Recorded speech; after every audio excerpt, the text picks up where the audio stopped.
En esta clase nos vamos a concentrar en la segunda vertiente principal de trabajo en biología de la conservación, que enfoca en la protección de comunidades y ecosistemas completos. ¿Qué queremos conservar cuando buscamos conservar una comunidad o un ecosistema?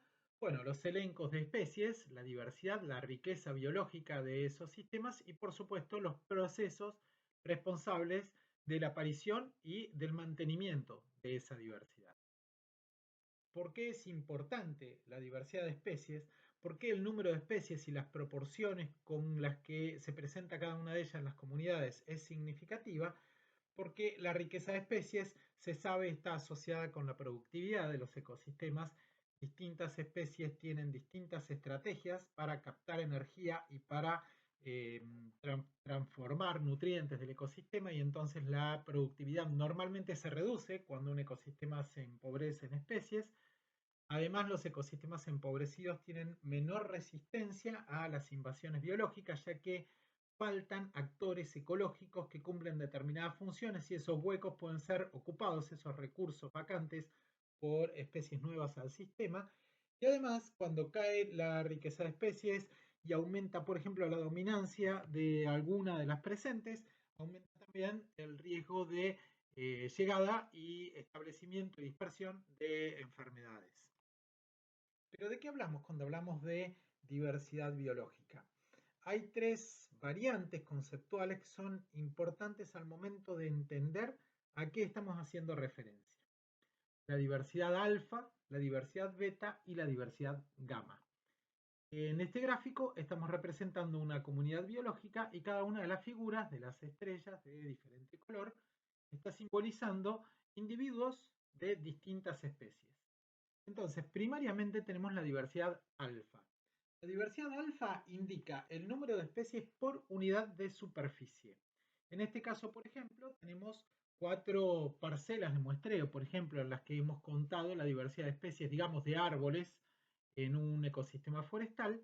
En una tenemos 2 especies distintas, un ejemplar del color amarillo y 2 blancos, así que el número de especies distintas, pese a que son 3 individuos, es 2. En otra de las parcelas tenemos 4 especies distintas. En la tercera tenemos 3. 3 más 4 más 2 nos da 9, y ese 9 dividido a 3 tenemos una diversidad alfa de 3, que es el promedio de riqueza biológica por unidad de superficie. Como tengo una medida central, en este caso el promedio, también puedo calcular las medidas de dispersión, el desvío estándar, la varianza, y entonces puedo comparar estadísticamente, por ejemplo, dos bosques en términos de cuál de los dos es más rico en términos biológicos, o el mismo bosque en distintos momentos del tiempo, para ver si se registra una reducción, por ejemplo, en la riqueza específica. La diversidad gamma, por otro lado, representa el número acumulado de especies, todas las especies distintas que hay en ese ecosistema o en esa comunidad. Fíjense que si contamos el total, si se toman ese trabajo, más allá de estas 3 parcelas, quiero decir, en la totalidad de la superficie, vamos a ver que hay individuos que corresponden a un total de 6 especies. Había 3 en promedio por unidad de superficie, pero en total el número acumulado de especies es 6. Y finalmente nos queda la diversidad beta. La diversidad beta mide el nivel de variación del ambiente en términos de su estructura y distribución en especies. Qué tan homogéneo o heterogéneo es el ambiente que estamos estudiando, o dicho de otra manera, qué tan parecidos o distintos son distintos sectores, diferentes sectores de una comunidad biológica en términos de su composición específica. Y una manera simple de calcular la diversidad beta es dividiendo la diversidad gamma por la diversidad alfa. En nuestro caso eso es 6 dividido 3, 2. La diversidad beta es el grado de diferenciación, por ejemplo, entre las 3 parcelas que nosotros establecimos para calcular la diversidad alfa, es igual a 2. En este gráfico estamos representando los cambios en la abundancia de un conjunto de especies a lo largo de un gradiente ambiental. Un gradiente ambiental es una dirección en la cual algún factor del ambiente va cambiando. Supongamos que el gradiente en este caso fuera la altura sobre el nivel del mar. Estamos en 0 al nivel del mar y hacia la derecha el eje de las abscisas va creciendo 100, 200, 300, 500, 600 metros, como si estuviéramos subiendo un cerro desde la altura 0 metros hasta la altura 600 metros. En la variable dependiente, en este caso es la abundancia de las distintas especies, cada curva representa a una especie diferente y fíjense que la abundancia de cada especie varía de acuerdo con la altura, es decir, algunas especies son más abundantes al pie de ese cerro, otras son más abundantes a alturas intermedias y otras son más características de las cumbres. Ahora, yo podría estimar la diversidad alfa en distintos puntos de este gradiente ambiental. Por ejemplo, podría ver a los 100 metros cuál es la riqueza específica de una muestra. Yo pongo una muestra a 100 metros y supongamos que estas son plantas que crecen a lo largo de un cerro. Cuento cuántas especies hay a los 100 metros, simplemente establezco una línea vertical y veo cuántas curvas corta 1, 2, 3, 4, 5, 6, 7, 8, 9, 10. Las 10 especies están presentes a los 100 metros. Lo mismo pasaba en la base del cerro. Las 10 curvas están en la base del cerro. Me fijo a los 300 metros, a los 300 metros tengo 1, 2, 3, 4, 5, 6, 7, 8, 9. Las 10 especies están presentes. A los 500 metros lo mismo. Recién a los 600 metros van a empezar a faltar algunas. Este gráfico representa una comunidad biológica que tiene una alta diversidad alfa. En promedio, en cada una de las distintas alturas encuentro un número alto de especies. De hecho, todas las especies están presentes a lo largo del gradiente altitudinal, excepto en la parte más alta del cerro. En cambio, la diversidad beta es muy baja. En términos botánicos, este es un cerro muy aburrido. Quiero decir, al pie del cerro voy a ver las mismas especies que voy a ver a los 200, a los 400, a los 500 metros. Tengo entonces una diversidad alfa alta y una diversidad beta baja, pese a que la diversidad gamma es de 10 especies. En este otro gráfico estoy representando de nuevo un cerro, de nuevo con una diversidad gamma igual a 10, quiero decir, hay 10 curvas distintas. El total de especies presentes en esa comunidad biológica de plantas presentes es 10. Sin embargo, si yo pongo una muestra en la base del cerro, solo voy a contar 2 especies. Si pongo otra muestra a los 200 metros, voy a encontrar ahí 1, 2, 3, 4 especies. A los 500 metros, 1, 2, 3 especies. Quiero decir, cada una de las muestras tiene una baja diversidad alfa. Pero cada una de las muestras es muy diferente de las anteriores en términos de cuáles son las especies que están ahí presentes. Todas tienen más o menos el mismo número, pero lo que cambia es la identidad de las especies. Entonces, por más que en este gráfico la diversidad gamma sea igual a la diversidad del gráfico anterior, es decir, el número total de especies sigue siendo 10, en este caso tenemos una diversidad alfa muy baja, en cada una de las muestras hay pocas especies, y una diversidad beta muy alta. Quiero decir, cada una de las muestras es muy diferente de las otras. Muy interesante desde el punto de vista de la conservación, porque una diversidad beta alta quiere decir que no puedo encontrar un área pequeña o mediana en el ambiente que contenga, difícilmente puedo encontrar un área pequeña o mediana que contenga todas las especies, porque todas las áreas son diferentes. Entonces, en términos de las estrategias de conservación, si quisiera hacer conservación in situ, quizá debería elegir varias áreas a lo largo del gradiente o una herramienta que no fuera centrada específicamente en conservación de áreas como pueden ser las áreas protegidas, sino alguna otra herramienta de manejo sostenible de la biodiversidad que me permita incluir en mi estrategia de conservación un ambiente que es tan heterogéneo en lo que hace a la distribución espacial de las especies. Eso en cuanto a los conceptos principales de la riqueza biológica.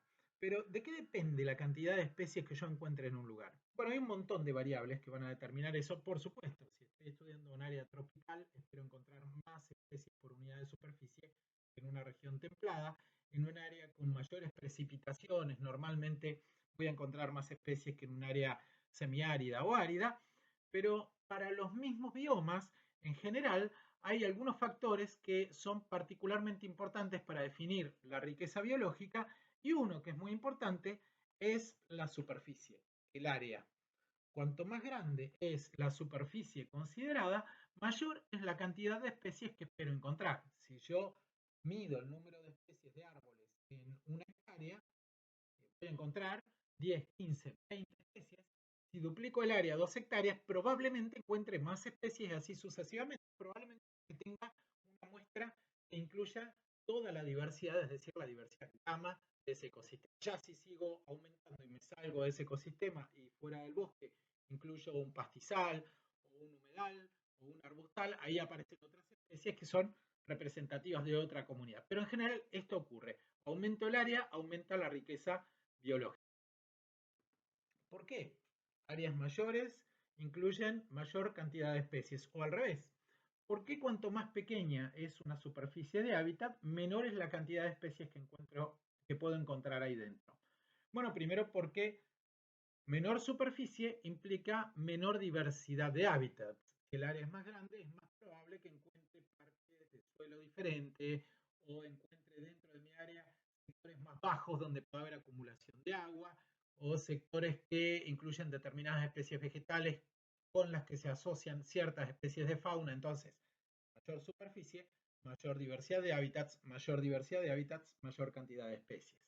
Además, cuando se reduce el tamaño de un parque de hábitat, se reduce el tamaño de las poblaciones que pueden ocuparlo y por supuesto aumenta la chance de extinción local. Como hemos dicho muchas veces, el riesgo de extinción es inversamente proporcional al tamaño de una población. Áreas chicas, poblaciones chicas, alta chance de extinción. Además, como vimos cuando hablamos de fragmentación, existen especies que son muy sensibles al efecto de borde ocasionado por fenómenos de fragmentación y entonces esas especies directamente faltan cuando las áreas son muy pequeñas y el efecto de borde alcanza hasta distancias significativas hacia el interior. Esta relación entre superficie y riqueza de especies fue bien estudiada por los dos biólogos que están en esta diapositiva. Edward Wilson, en la fotografía de arriba, un entomólogo norteamericano, especialista en hormigas y además estudioso, detallista y prolífico, escribió muchísimos trabajos y muchísimos libros de la diversidad biológica, las causas de pérdida de diversidad y la importancia de la diversidad para las sociedades humanas.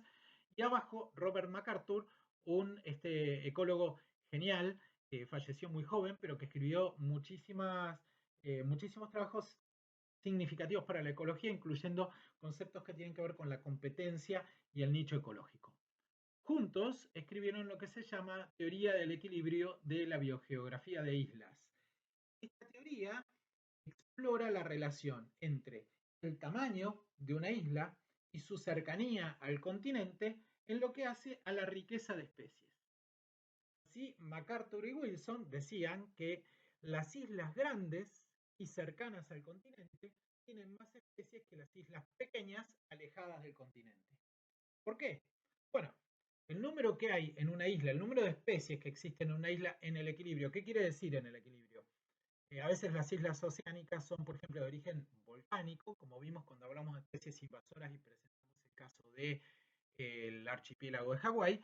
Quiero decir, ambientes que inicialmente tienen 0 especies, empieza a haber fenómenos de colonización, llegada de especies desde el continente o desde otras islas, también de extinción local, porque algunas de las que llegan no consiguen establecer una población sostenible en el tiempo, pero llega un momento en que esa isla alcanza un número más o menos estable de especies, que es resultado del equilibrio entre la nueva llegada o la llegada de nuevas especies y la extinción local de las que ya están presentes.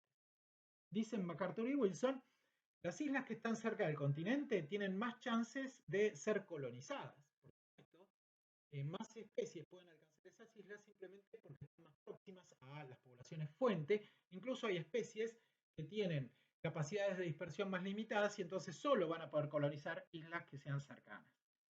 Las islas mayores pueden alojar poblaciones más grandes y si alojan poblaciones más grandes tienen tasas de extinción menores. Después, además, las islas mayores pueden interceptar más migrantes simplemente por una cuestión de superficie y de chance, de probabilidades. Imagínense un trozo de tallo de una planta que es arrastrado por las corrientes marinas, arrancado de una costa por un proceso erosivo y arrastrado por las corrientes marinas.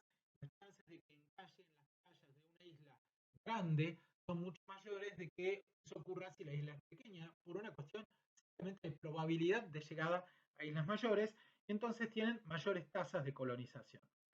Por otro lado, las islas que están cerca del continente van a estar más favorecidas, o mejor dicho, las poblaciones biológicas que están en islas cercanas al continente van a estar más favorecidas por el efecto rescate, que significa la llegada de individuos de una especie desde el continente o desde otra isla próxima que reducen las chances de extinción de una especie presente en esa isla, de congéneres de ellos que están presentes en esa isla, por el aporte demográfico y por el aporte genético. Más allá de las consideraciones que hacen a esta teoría en lo que tiene que ver con las islas oceánicas, se trata de un modelo muy significativo cuando pensamos en el manejo de áreas protegidas. Porque, en algún sentido, las áreas protegidas actúan, por lo menos hasta cierto grado, como islas terrestres, ambientes de vegetación natural rodeadas por una matriz ya no de océano, pero sí de actividades humanas de distinto tipo y distinta intensidad, como puede ser la agricultura, las ciudades, las represas, los caminos, etc. Entonces, hay enseñanzas de la teoría de biogeografía de islas que son aplicables de manera bastante directa al manejo de áreas protegidas. Lógicamente, cuanto más grande sea un área protegida, mayor será la diversidad de especies que pueda contener, menores los riesgos de extinción local de las especies, mayores las chances de que lleguen especies desde otras islas, simplemente por una cuestión de que se encuentren con este parte grande de hábitat.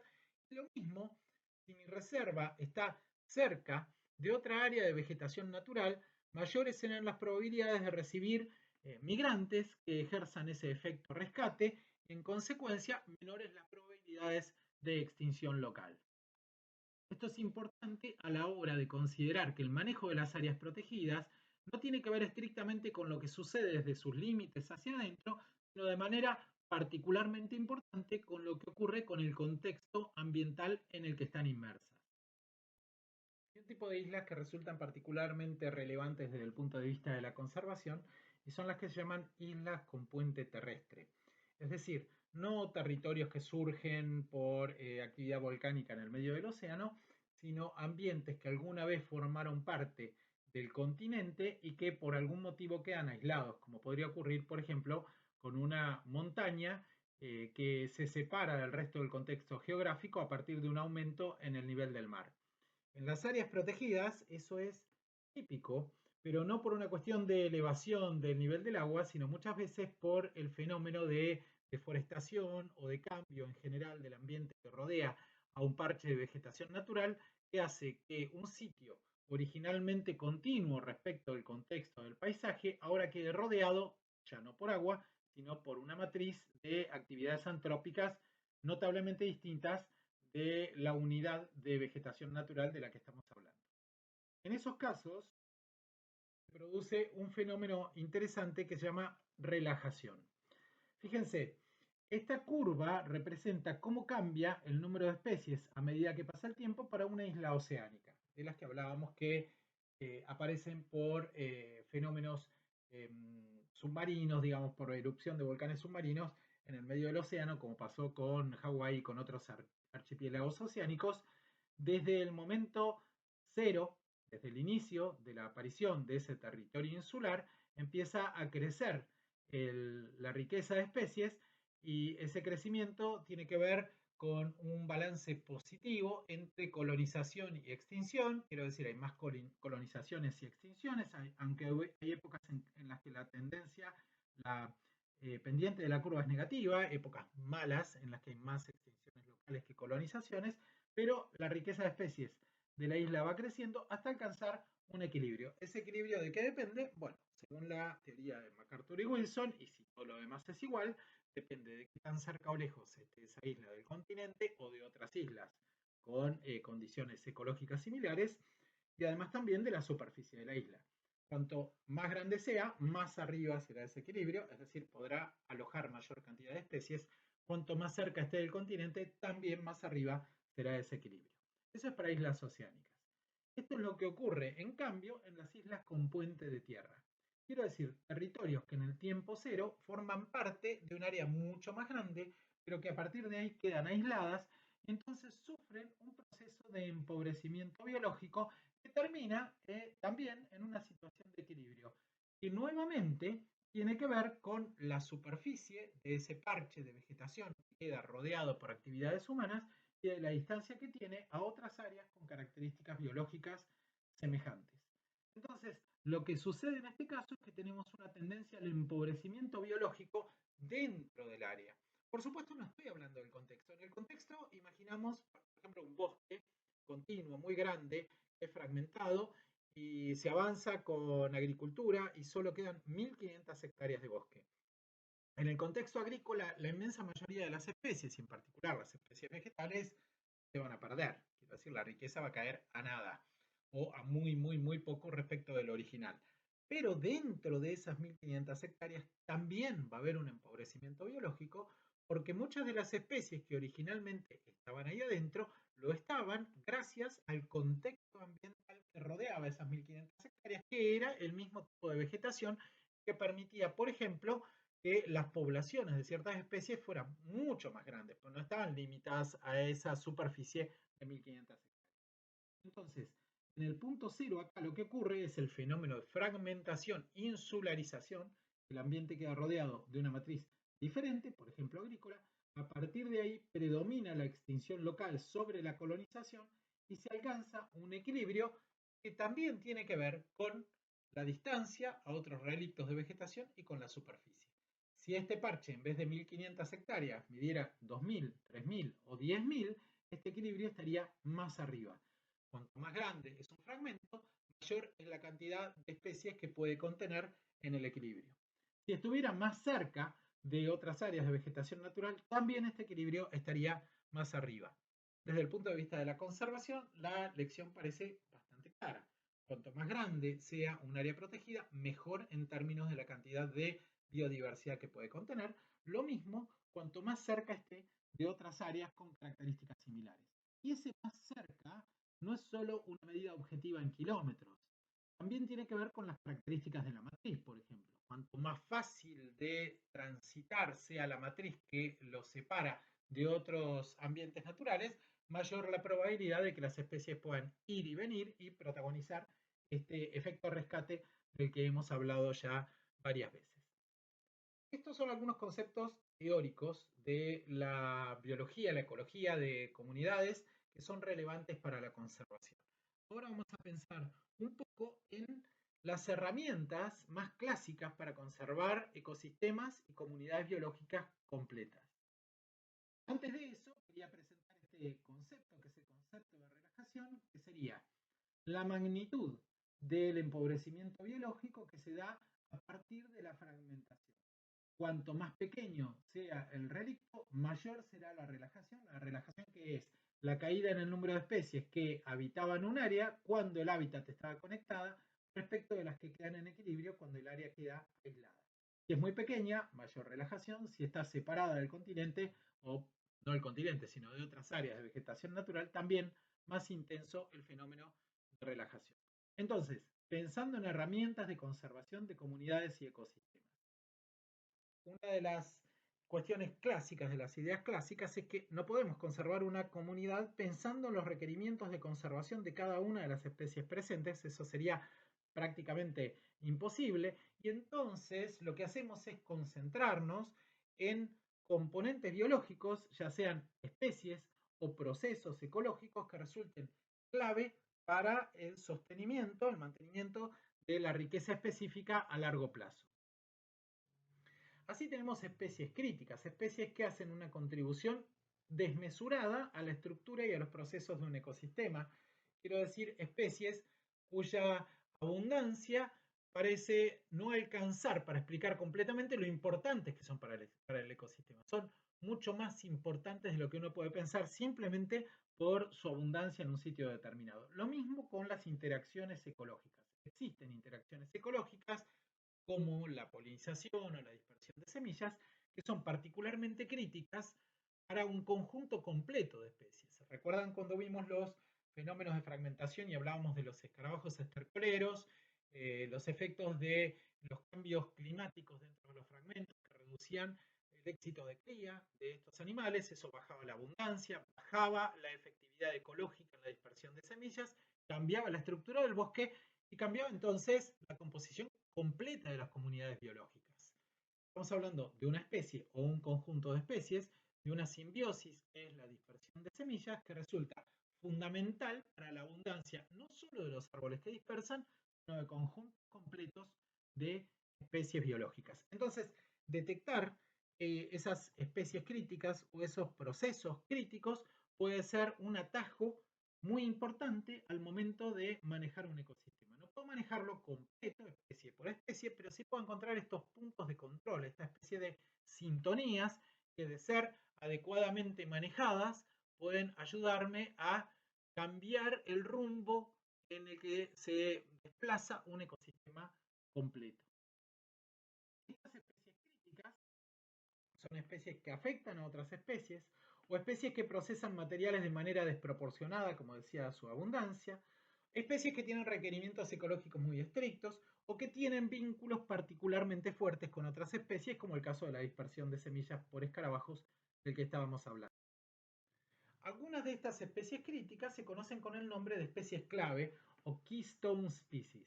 Stone en inglés quiere decir piedra y keystone quiere decir piedra clave y se refiere a la roca que cerraba, que trababa los arcos romanos construidos con piedras, una roca que en caso de ser quitada hacía que todo el arco colapsara.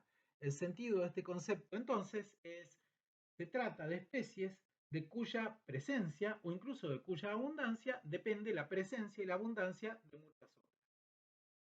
Esas especies clave incluyen, por ejemplo, predadores que controlan poblaciones de presa. Ustedes saben que muchos de los predadores mamíferos, carnívoros o aves de presa cazan en función de la abundancia de sus presas.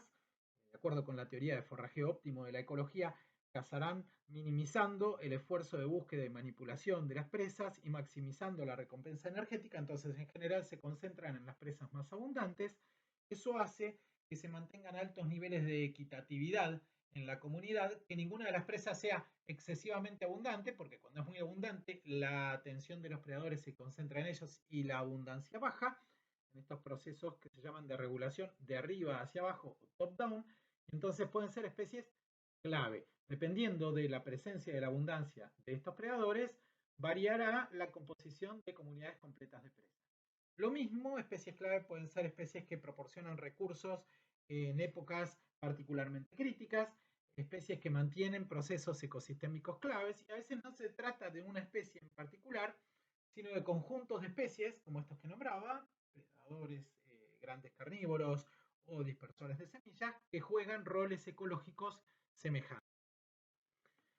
Un ejemplo de recursos alimenticios en nuestra región, en la región neotropical, son las plantas que producen frutos que particularmente alimentan a una enorme cantidad de frugívoros, mamíferos y aves, como pasa, por ejemplo, con las especies de árboles del género Ficus en todo el planeta, pero particularmente en el neotrópico. A nivel global se conocen unas 260 especies de Ficus, de las que se alimentan más de 1.200 especies de animales y que son particularmente críticas en ciertos momentos de escasez de otros recursos alimenticios.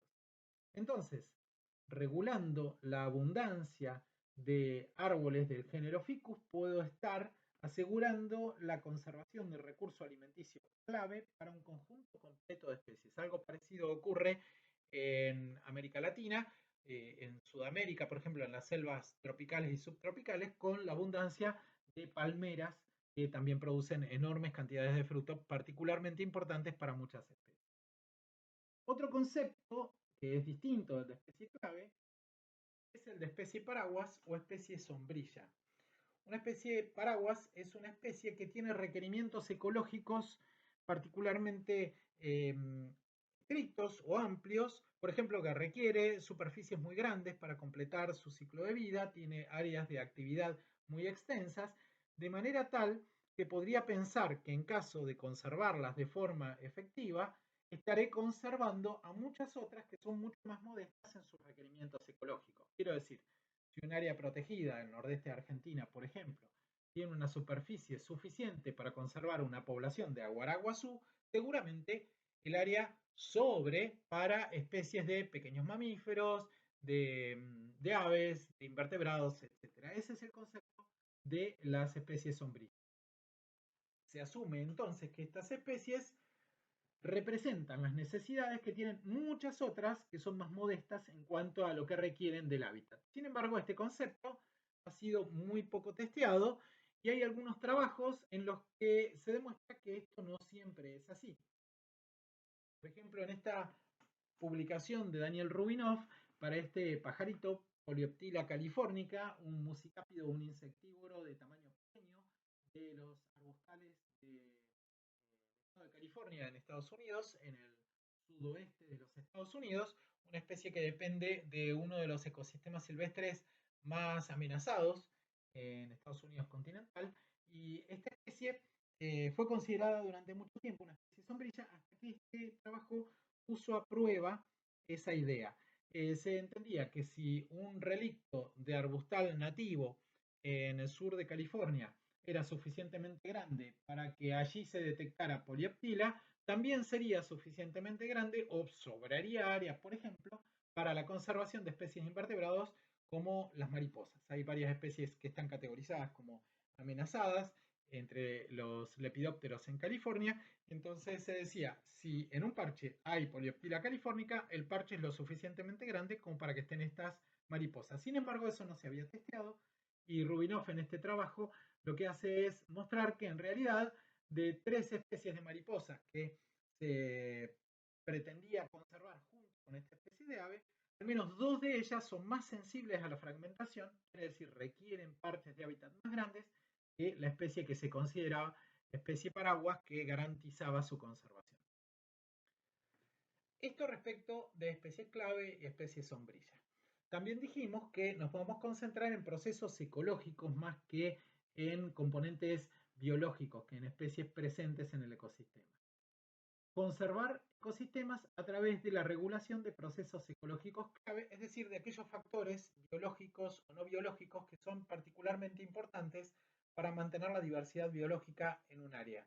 Por ejemplo, los disturbios, el fuego, las tormentas, las inundaciones, la herbivoría, son factores que influyen sobre la riqueza específica de un lugar y que se pueden en algunos casos regular. Por ejemplo, uno puede utilizar el fuego como una herramienta de manejo de un ecosistema con el objetivo de mantener altos niveles de diversidad. Lo mismo con procesos espaciales como las migraciones, los movimientos de herbívoros en distintas épocas del año, procesos temporales como la disponibilidad estacional de recursos que pueden marcar las reglas de juego de un ecosistema completo y pueden ser los factores que aumenten las chances de conservar altos niveles de diversidad biológica.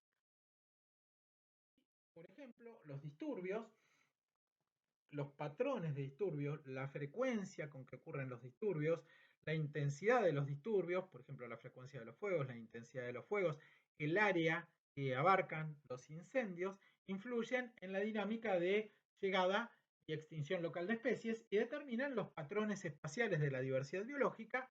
Lo hemos dicho varias veces, la máxima diversidad biológica se alcanza cuando uno tiene áreas que han sido sometidas a distintos disturbios, pensando en disturbios endógenos, en disturbios a los que históricamente ha estado sometido un ecosistema. No estoy hablando de un disturbio antrópico nuevo, que es una cosa que puede reducir la diversidad biológica, porque las especies no están adaptadas a ese escenario ecológico particular, pero, por ejemplo, ecosistemas que se han quemado históricamente, incluso antes de la llegada de los primeros humanos a una zona, responden de diferentes maneras a los fuegos, y si uno tiene un área en la que existen partes que fueron quemados con distinta antigüedad, un área que no se quema hace 50 años, otra que se quemó hace 30, otra que se quemó hace 10, cada una probablemente contenga elencos de especies diferentes y entonces voy a tener alta diversidad beta, voy a tener lugares con distintas composiciones específicas, también alta diversidad gamma. Toda el área va a tener una alta variedad de especies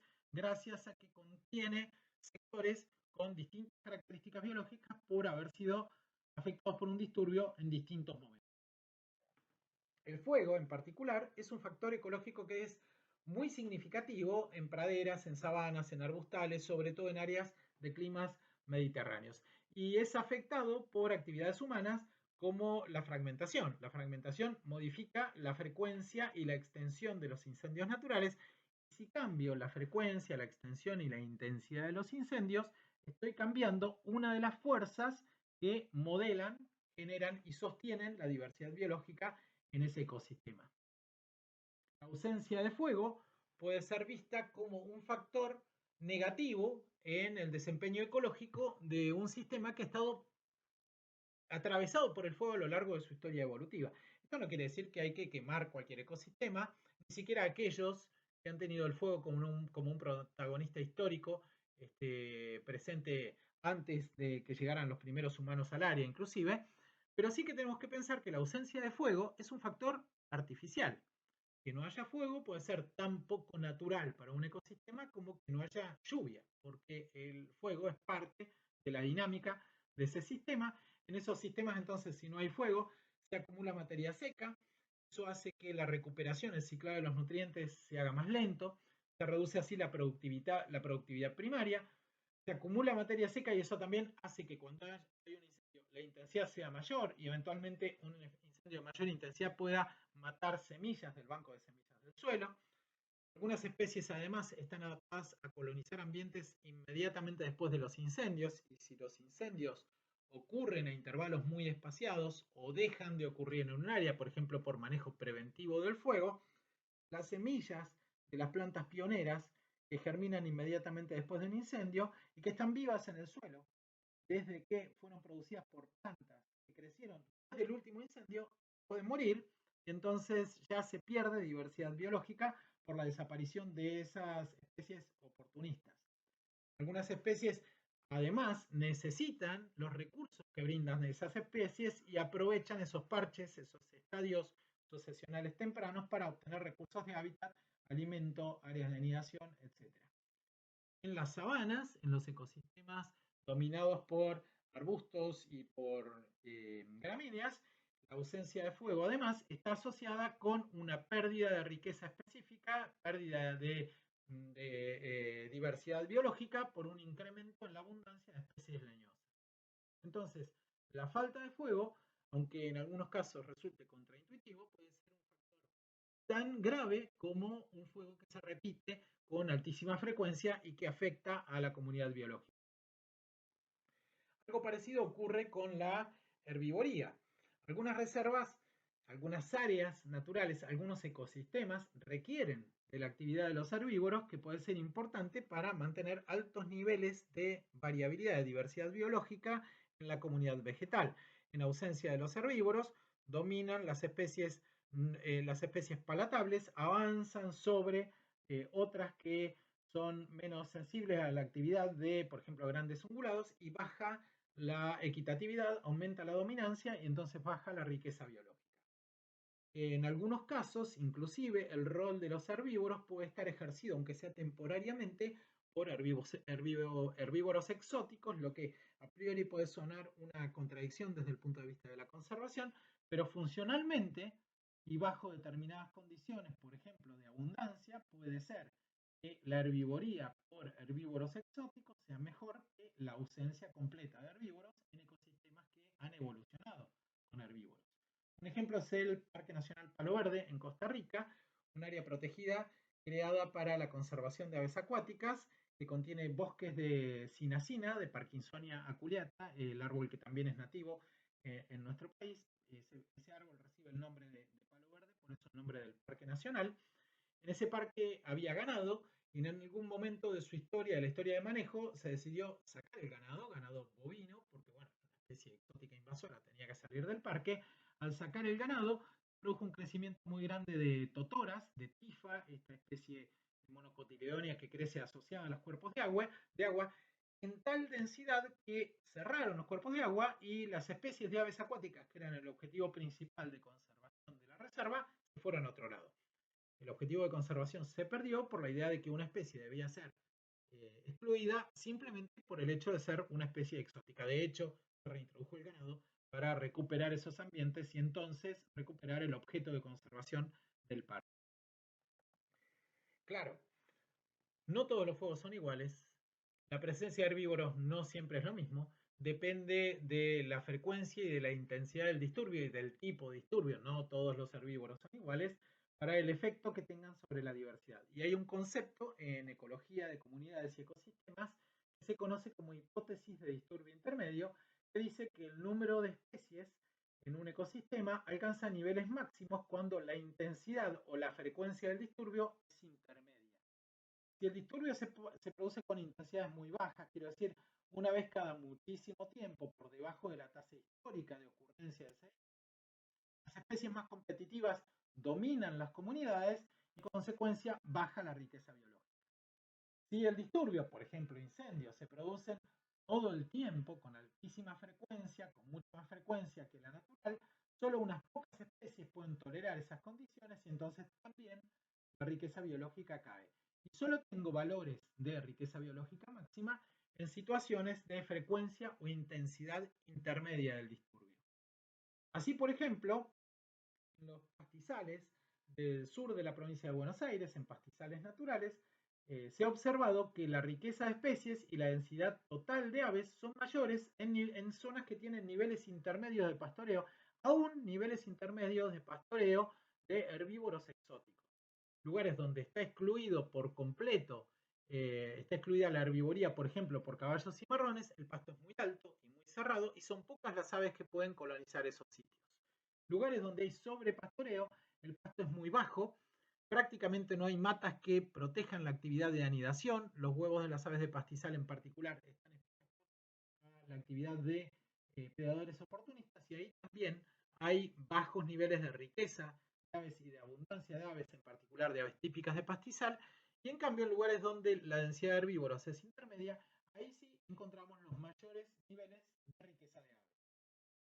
Como sabemos, una de las herramientas más clásicas para la conservación de ecosistemas y de comunidades biológicas son las áreas protegidas.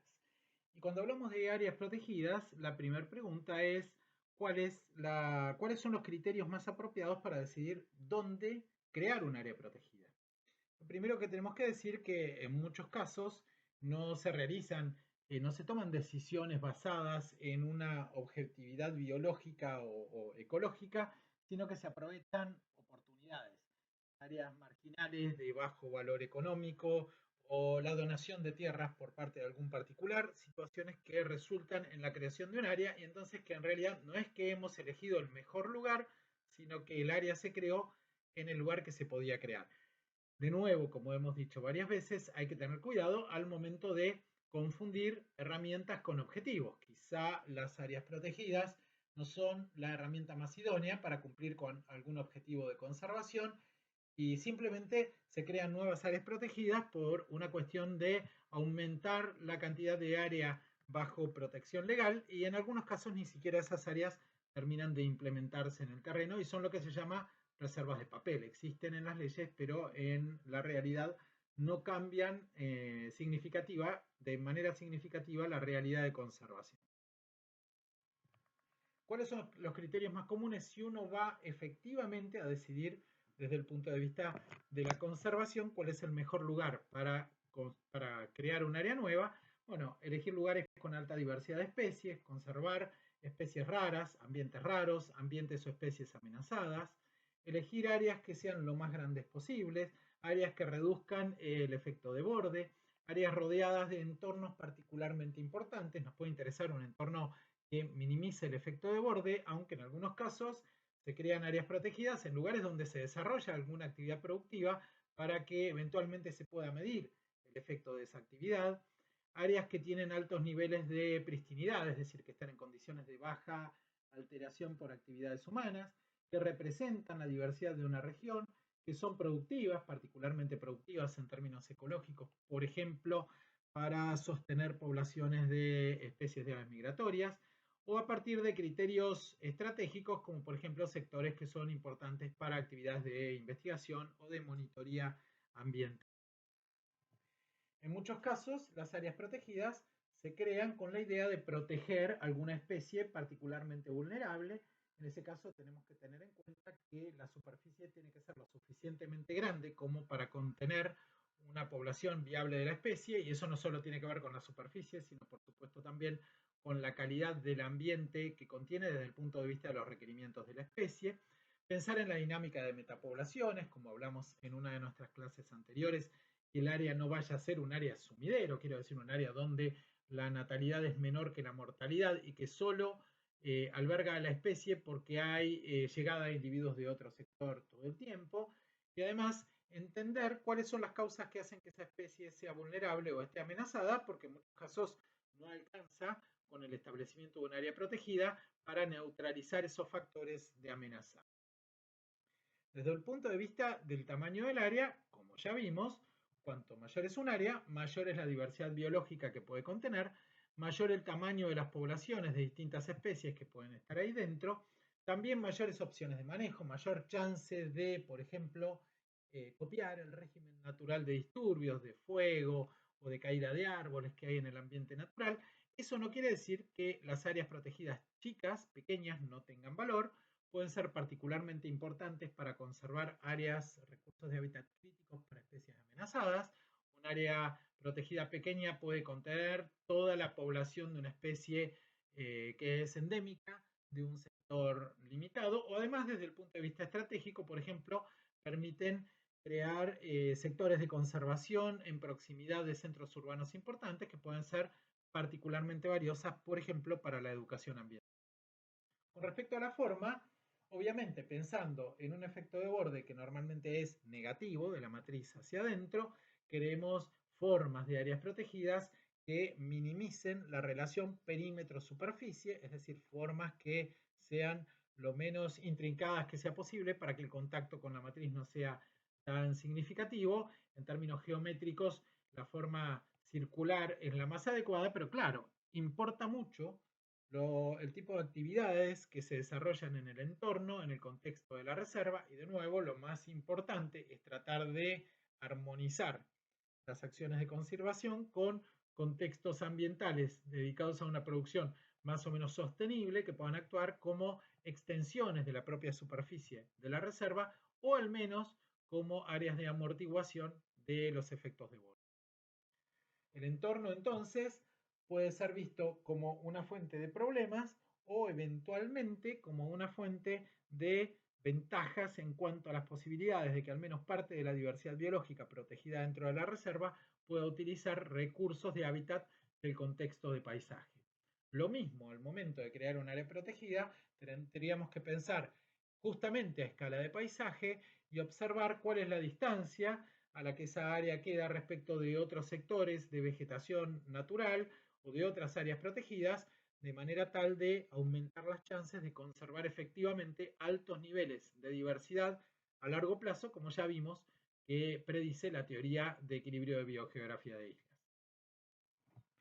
Desde el punto de vista de la representatividad, lo que intentamos es crear áreas protegidas que incluyan una proporción importante de las especies o de los ambientes típicos de una región.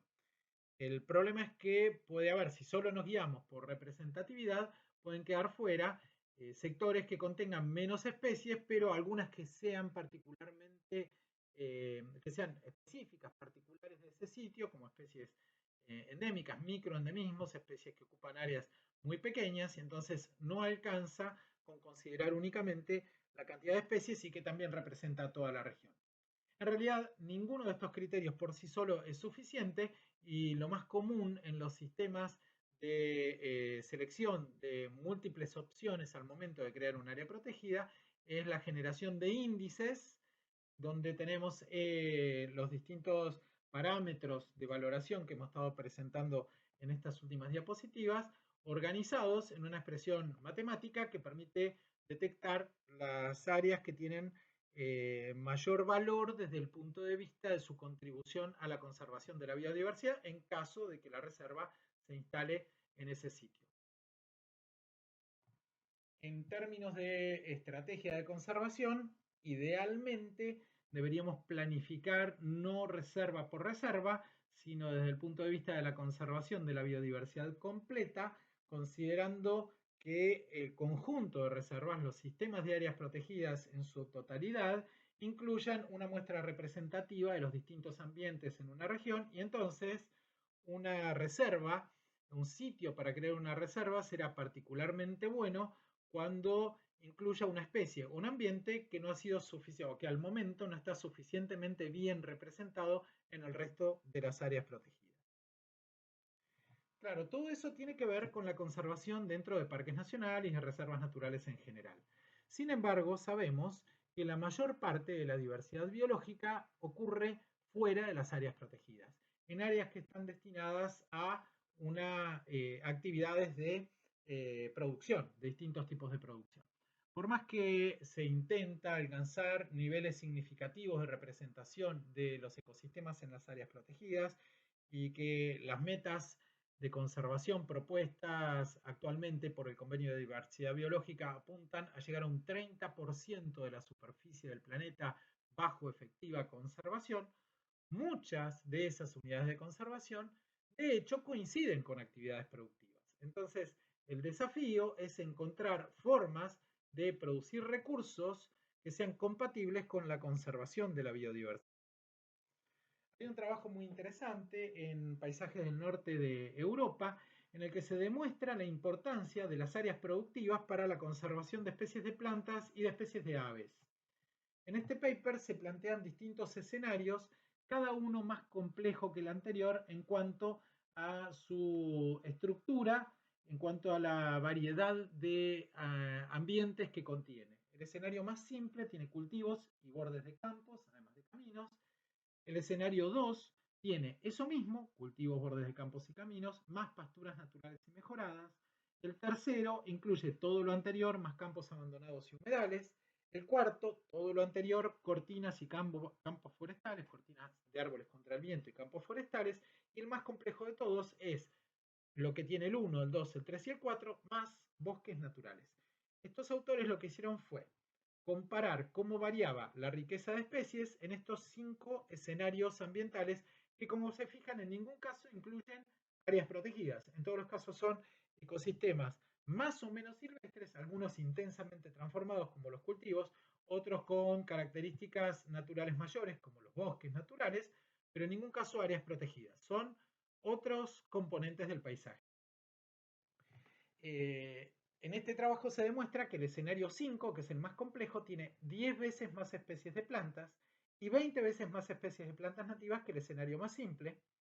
Simplemente con agregar pasturas, o sea, con el paso del escenario 1 al escenario 2, el número total de plantas se incrementa 4 veces, se cuadriplica, y el número de especies nativas se sextuplica, y todos estos hábitats tienen especies únicas, es decir, todos son complementarios.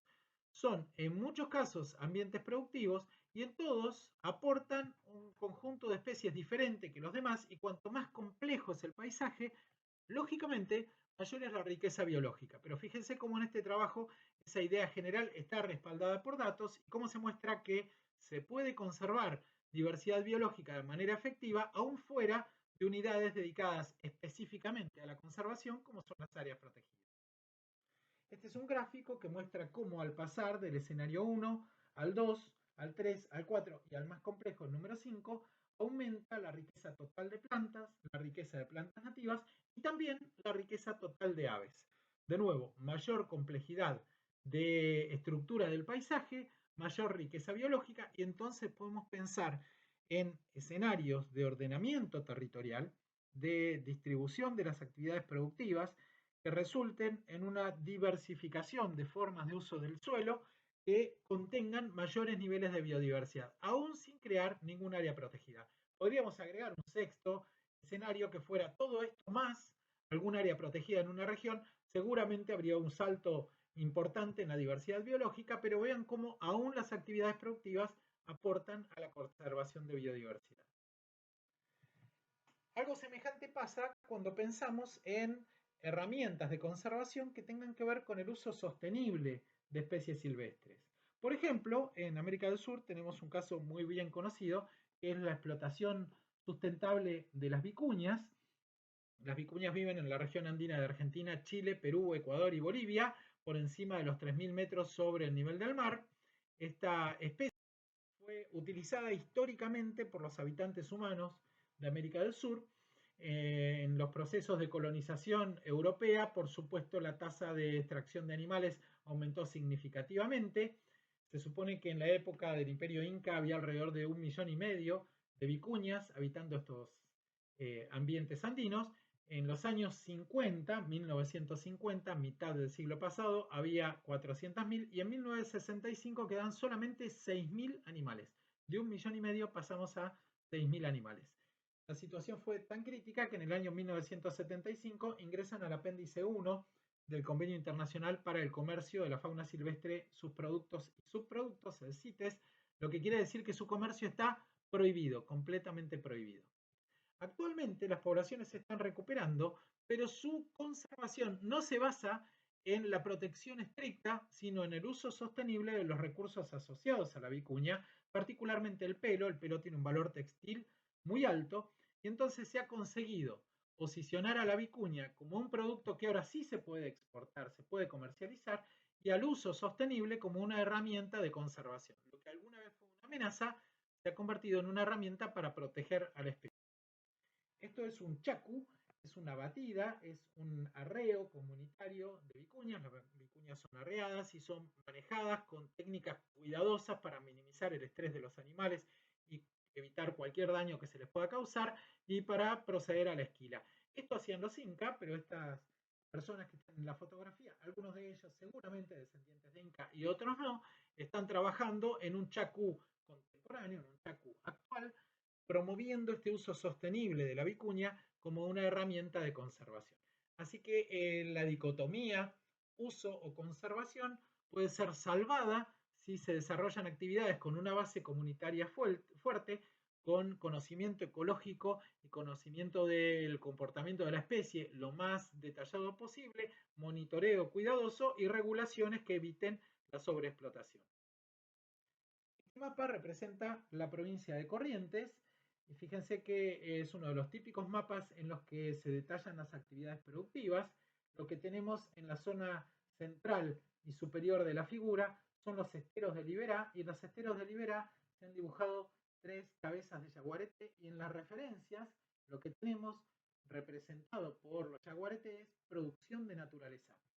Bajo el impulso de la Fundación Rigualdi en Argentina, el gobierno de Corrientes produjo este mapa a partir de la idea de que la conservación de diversidad biológica puede ser vista como una actividad productiva, en este caso sin que se extraiga ningún animal, ningún producto directo de la fauna silvestre, sino que se la utiliza como un recurso en el que se basan actividades de turismo en contacto con la naturaleza que pueden servir para impulsar simultáneamente el desarrollo local, el bienestar socioeconómico de las comunidades humanas que habitan esa zona y la conservación efectiva de las especies, que en el caso particular del yaguareté incluye la reintroducción de la especie a un ecosistema donde se había extinguido. Esto es para sistemas en los que podemos conservar la biodiversidad, incluso en algunos casos a partir de la reintroducción, como ha hecho la Fundación Rigualdi. Existen otras situaciones en las que los ambientes han llegado a niveles de degradación significativa y aún ahí tenemos herramientas para recuperar valores de conservación que se conocen colectivamente como ejercicios de restauración o acciones de restauración.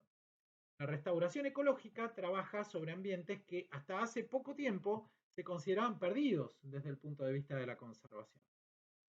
Este gráfico representa un sistema de dos ejes. En el eje de la variable dependiente tenemos la biomasa o el contenido de nutrientes, o en general valores que están asociados con variables positivas del ecosistema, y hacia la derecha, en el eje de las X, en la variable independiente, creciendo de izquierda a derecha la riqueza específica y la complejidad del ecosistema.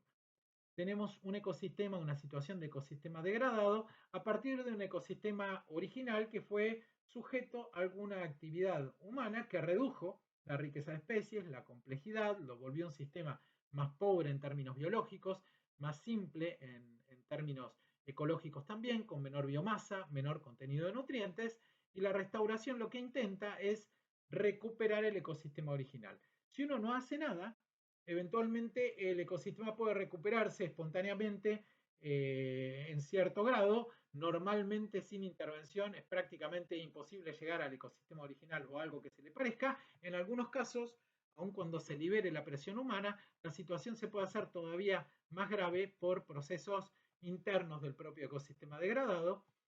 Una alternativa es la restauración, llevar el ecosistema a la situación más parecida posible a la original. Cuando uno restaura, intenta primero restaurar las funciones del ecosistema. Segundo, si puede restaurar las funciones y la estructura, quiero decir, por funciones, la capacidad del ecosistema de proteger el suelo, por ejemplo, o de favorecer la captación de agua. Por estructura, recuperar la la estructura biológica del ecosistema, si era un bosque, volver a tener un bosque.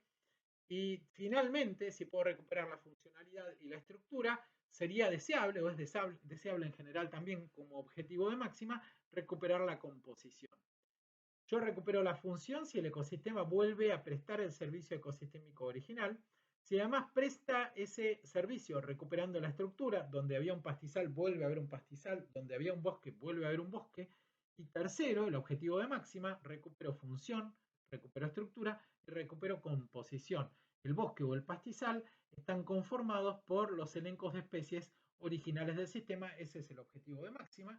En algunos casos se consiguen restauraciones parciales, que se suelen llamar rehabilitación, y en otros se reemplaza el ecosistema original por uno diferente, con otra riqueza de especies y otra composición. La restauración de nuevo puede ser parcial, pero hacia una situación mejor que la del ecosistema dañado.